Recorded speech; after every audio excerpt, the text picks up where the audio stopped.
L'histoire, c'est celle d'une femme qui s'évade de prison, récupère sa fille dans un foyer d'accueil et enlève dans sa fuite une troisième jeune femme, mécanicienne, qui subit un mariage forcé.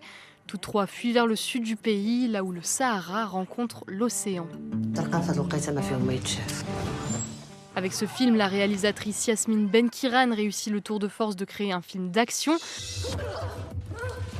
L'aventure se mêle à la comédie et au fantastique, de quoi s'inscrire dans un renouveau du cinéma marocain, comme elle nous l'explique à l'occasion de sa tournée de promotion au Maroc. Je pense qu'il y a une nouvelle génération de réalisatrices et de réalisateurs marocains qui veulent proposer aussi des choses nouvelles. Moi, j'ai grandi au Maroc, à Rabat, et j'avais l'impression que ce que proposait le cinéma marocain, c'était des drames sociaux. Et moi, je ne me reconnaissais pas là-dedans, et j'avais envie de proposer un peu le film qui m'avait manqué quand j'avais 17 ans, qui soit un film romanesque qui nous emmène sur la route avec de l'aventure, de l'action, de la comédie, du fantastique, c'est le cas de Rennes, et qui propose des représentations de femmes qui soient inspirantes. Femme inspirante, c'est le cas de le dire, les trois actrices principales crèvent l'écran et proposent des portraits d'héroïnes bien éloignés des rôles féminins traditionnellement attribués.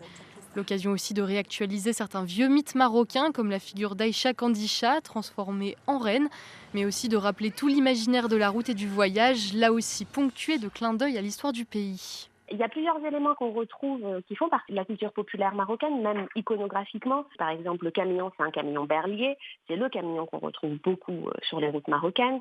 Il y a une R12 jaune, qui est une voiture qu'on retrouve beaucoup dans le sud du Maroc. Il y a la fameuse Mercedes 240, qui est notre grand taxi. C'est des choses qui ont marqué notre imaginaire marocain quand on a grandi au Maroc. Et je voulais valoriser ces éléments-là et en faire des éléments pop qui viennent jalonner le film et qui sont là partout dans le film. La culture marocaine est partout dans le film, alors que le film utilise des codes de cinéma d'action et de cinéma d'aventure qui sont plutôt étrangers. Bel hommage au royaume donc, avec ce road movie décapant au féminin qui a déjà su conquérir son public ces dernières semaines à l'occasion du festival de Marrakech ou encore de la Mostra de Venise.